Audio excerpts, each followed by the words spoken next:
New York Times has now moved to dismiss Justin Baldoni's defamation lawsuit, which we heard before. To be fair, this is a tough one for Justin to win. The courtroom is silent. The tension is palpable. A $400 million legal battle hangs in the balance, and the stakes couldn't be higher. Will the judge be mad? Also, resurfaced video is showing Blake Lively really stole that cut from Justin Baldoni and Sony. On one side, Blake Lively, Hollywood's golden girl, accusing her co-star Justin Baldoni of sexual harassment.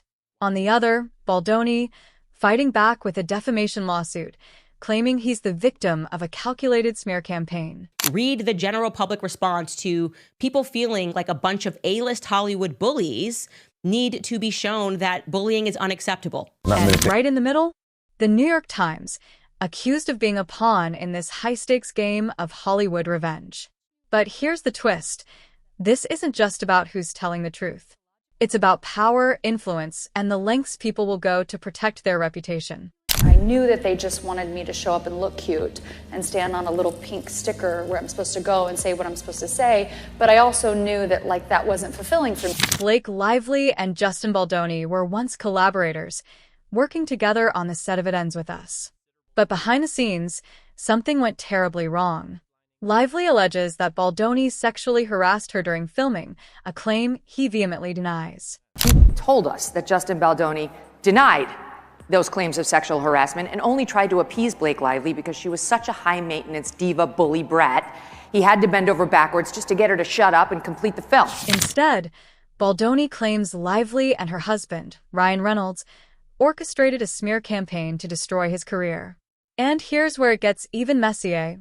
Baldoni dragged the New York Times into the fray, accusing the newspaper of colluding with Lively to publish a damning article that painted him as the villain. They're saying it's all true what Justin did. What do you think? But why would the New York Times risk its reputation to take sides in a Hollywood feud? That's the million-dollar question, or rather, the $400 million question. I let go of so much, and I gave it to him. And no amount of I'm sorry's will ever undo it. Hurt people hurt people. Baldoni's lawsuit claims the NYT acted as a conduit for revenge, publishing an article titled Asterisk, "We Can Bury Anyone," inside a Hollywood smear machine. The Times details Tui's reporting of the story. It says that she contacted Baldoni, with whom were invited to talk. Yeah, they gave him like 5 hours at night. And then over the middle of the night, they're supposed to respond to everything. While meanwhile, Blake gave you clearly a lot of time to go through and adjust. It doesn't make any sense. Asterisk the article, filled with text messages and insider details, allegedly portrayed Baldoni as the mastermind behind a retaliatory campaign against Lively. But here's the catch. The NYT insists it was just doing its job. In a recent court ruling, Judge Louis Lyman signaled that the NYT might be dismissed from the case altogether. Why? Because the newspaper's lawyers argued that their reporting was protected under the First Amendment. They claimed Baldoni failed to prove the NYT acted with actual malice, a legal term meaning they knowingly published false information. The judge agreed to pause the discovery process, meaning Baldoni's team can't dig into the NYT's internal communications. These bullying tactics will not survive in court, and everyone should see their meritless claims for what they are. At least for now. This is a massive win for the newspaper, but it's a devastating blow for Baldoni, who needs that evidence to prove his case. I told them that I was exhausted, that I haven't given myself time to recover or time to heal. I had a intense year. But wait, there's more. Enter Taylor Swift, Lively's close friend, and one of the most powerful women in entertainment. Baldoni's legal team has subpoenaed Swift, demanding she testify under oath. Why? Because they believe she could be the key to unraveling this entire case. If Taylor does not believe Blake, the insider claims, she could be a smoking gun in this case. So, yeah, not a good look. Blake has to be nervous. None of this is good for her. This is all a bad look. Swift's involvement is curious. On one hand, she's been a vocal advocate for sexual assault victims, even winning a symbolic $1 lawsuit against a DJ who allegedly groped her. On the other hand, none of it was just due to the fact that she seems like a rather shitty person. She's remained conspicuously silent about Lively's allegations against Baldoni. Could her silence be a sign that she doesn't believe Lively's claims? Or is she simply staying out of the drama? Either way, her testimony could be a game changer. With how the case was handled today, how it was managed, and we're going to move as quickly as we possibly can and prove our innocence in a world where sometimes people judge you before they give you a chance. Here's where things get even more intriguing. Baldoni's team claims they have metadata proving the NYT had early access to information from Lively's camp. If true, this could suggest the newspaper wasn't just reporting the news, it was actively participating in the feud. But without access to the NYT's internal documents, Baldoni's team is stuck in a legal limbo. The NYT, meanwhile, insists it acted independently and ethically.